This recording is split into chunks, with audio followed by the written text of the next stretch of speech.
Hi, my name is Dr. Dan Keys. I'm an emergency medicine doctor and also certified in the new field of lifestyle medicine. Lifestyle medicine is the specialty that helps people avoid disease in the first place. And sometimes you can even reverse disease by taking on good health habits. So while your capable team works to take care of you here in the emergency department, and while you wait for your tests and your results, some of our doctors here would like to share with you some information about how you can prevent diseases and problems in your future. You see, many studies have been done on what makes a difference in your health. I'd like to take just a few minutes to share them with you now. There's a saying that's so true. It goes something like this: the best time to start taking precautions to prevent disease is a year ago, but the second best time is today. Now, there's nothing we can do about our habits and our health choices of past years, but you have a chance to leave this emergency department today and make some amazing changes to your health. I'd like to do something a bit different today. I want to show you a bit of the actual research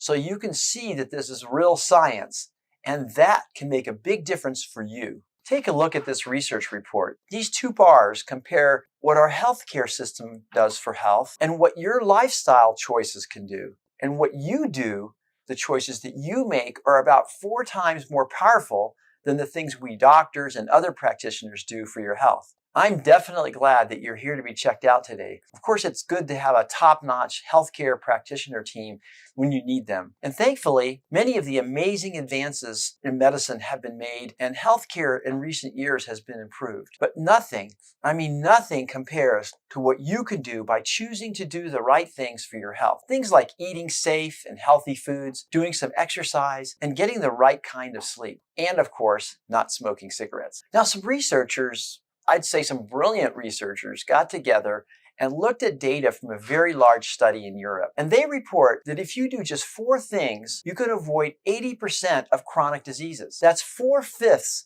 of these major common diseases. And these 4 things you can do are: 1, don't smoke cigarettes. 2, try to maintain a healthy body weight. And if it's high, try strategies to lower your weight. It seems like almost all of us are working on that one. And 3, get some exercise. And finally, 4th, eat a healthy diet that is mostly plant-based and not much meat. And if you do these 4 things, you can eliminate or prevent 80% of chronic diseases. And if you already have some health problems and some diagnoses, by correcting these habits, you can often improve your health quite a bit. What I'm talking about here is how to avoid pain and suffering in your future. Good choices mean not only a longer life, but also a lot less pain and suffering along the way. So here's the summary again. 1, avoid cigarettes. If you don't smoke, don't start, and make it your serious goal to quit if you are a smoker. 2, do your best to keep your weight down if you're overweight. 3, exercise several days a week if you're able to. And 4, eat a plant-based diet. Actually, most people don't smoke anymore. Over the past 30 or 40 years, the number of people who smoke in the United States has gone way down.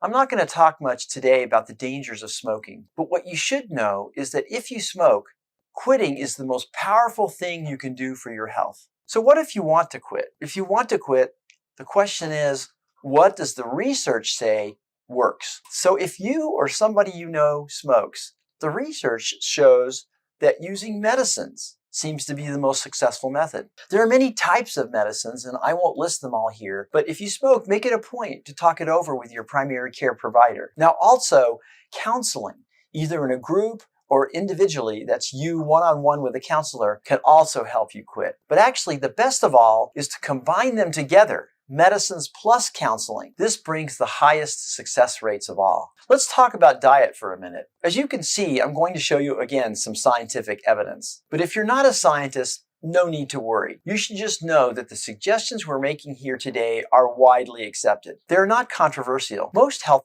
care authorities actually agree on these points. Here you can see an article from a very large study that compared diets. They compared meat eaters to vegetarians. Now, vegetarians did better in avoiding death, heart disease, which is actually the biggest threat for most of us, and diabetes. Actually, in this study, those who ate vegetables plus fish while still avoiding meat also did quite well. So let's summarize. First, avoid cigarettes. That don't start if you're not a smoker, and make it your serious goal to quit if you are a smoker. 2, Do your best to keep your weight down if you're overweight. 3, exercise several days a week. And 4, eat a plant-based diet. Now, I mentioned that we should not be eating much meat, but processed meats are really bad for you. In fact, the World Health Organization has classified processed meat, like bacon, for example, as a level 1 carcinogen, the highest level of risk for cancer. So to wrap up my comments about the science of diet, make it a plant-based diet, mostly whole foods if you can. By whole foods, I mean less processing is better. And for sure, avoid all of those ultra-processed foods, which most of us call junk foods. So next,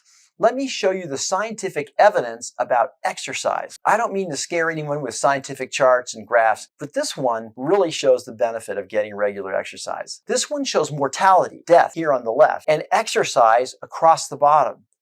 Actually, I'll show you my own little sketch here. As you can see here, that the higher you are on this graph, the more disease, suffering, and ultimately death a person will experience. Moving right along the graph means doing more exercise. So I think you can see here that the more exercise you do each week, the less likely you are to suffer from disease and death. But there's something else you should see here. This graph starts to flatten out as you go to the right. As you do more exercise, that means that you can get the most benefit from doing the first part of the graph. And this is huge. You don't have to do hours of hard work to get a lot of good from exercise. If you walk 150 minutes a week, that's about 30 minutes of exercise 5 days a week, you can get the bulk of the benefit. Sure, you can get even more benefits from doing more exercise, but you have to work really hard to gain only a little more health benefit. So you should aim to do that first 150 minutes. That's 30 minutes of exercise 5 days a week.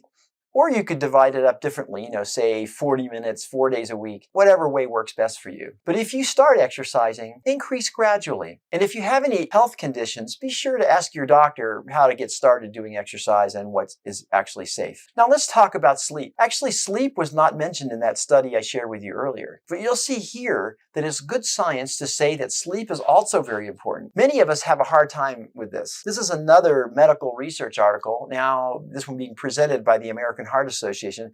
It looks a lot like that other curve that we saw for exercise. Actually, let me focus on just one of these curves. So this slide is again showing death and disease. You want to be as low as possible on those things, right? So you can see from this curve for adults that the more sleep you get, the lower the death and disease, until you get to about 7 or 8 hours. Actually, too much sleep is also not good for you. You start to go up on the death and disease over here. Now, I should mention that this information is taken from a broad population, so an individual person might be somewhat different. We know, for example, that children and adolescents may need more sleep, but this is probably a good guide for most of the rest of us. Here are some strategies to improve on your sleep. 1, try to avoid that light from your smartphone, computer screens, television screens for several hours before you go to bed. 2, avoid caffeine later in the day. That might include coffee, tea, or energy drinks, for example. Try to keep a consistent sleep schedule as best you can. And as an extra thought, some people use, chamomile tea, if you're not allergic, of course, or an occasional melatonin tablet to help with sleep. So this was a summary of the things you can start doing in order to have better health and suffer less in your future. Here's something I like to make. If I make a soup, I usually start by sauteing some onions,